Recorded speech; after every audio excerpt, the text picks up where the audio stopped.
View বাংলাদেশের পক্ষ থেকে ধন্যবাদ। আজকের এই ভিডিওটি পাইলিং এর ভিডিও, অনেক কাছ থেকে ভিডিওটি ধারণ করা। 2000 টন হ্যামার দিয়ে পাইলিংটা করা হচ্ছে, অর্থাৎ এর প্রতিটা প্রেসার 2000 টনের উপরে হয়ে থাকে। হলুদ যেটা দেখতে পাচ্ছেন এটি মূলত হ্যামার।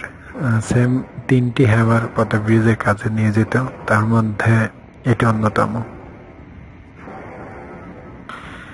এটি পদ্মা ব্রিজের মেইন ব্রিজের পিলারের পাইলিং না, এটি পদ্মা ব্রিজের স্প্যান কনস্ট্রাকশন ইয়ার্ড থেকে নদীর মধ্যে নামানোর জন্য মূলত একটা জেটি করা হচ্ছে। রেল কনস্ট্রাকশন ইয়ার্ড থেকে রেল লাইনের মতো করে নদীর মধ্যে জেটিটি তৈরি করা। সেম পাইপ, সেম হ্যামার দিয়েই মূলত পাইলিংয়ের কাজ করা হয়। হ্যামারটা ক্যাপের মতো পাইপের মাথায় বসানো হয় এবং একের পর এক প্রেসার দেওয়া হয়।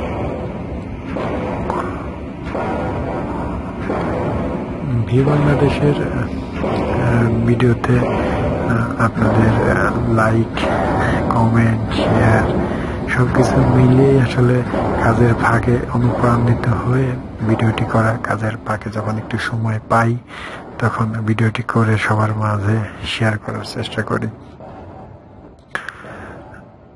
সব হ্যামারগুলাই জার্মানি থেকে আমদানি করা। দেখছেন দুইজন জার্মানি এখন হয়তো অফ ডিউটিতে আছে, এরা দূর থেকে পর্যবেক্ষণ করছে। এটি একদম কনস্ট্রাকশন ইয়ার্ডের কাছেই হ্যামারিংটা করা হচ্ছে। এটি রেল লাইন। রেল লাইন বলতে এই লাইনটা দিয়ে স্প্যানগুলো নামানো হবে। এটা মূল ব্রিজের কোনো অংশ না, তবে মূল ব্রিজের কাজে ইউজ হচ্ছে। এটা স্প্যানগুলো কনস্ট্রাকশন ইয়ার্ড থেকে একদম নদীর মধ্যে নামানো পর্যন্ত একটি রাস্তা করা হচ্ছে। উপরে মাটির উপরের ভাগে রেল লাইন এবং নিচে হ্যামারিং করে ব্রিজ আকারে কাজ করা হচ্ছে। ধন্যবাদ সবাইকে।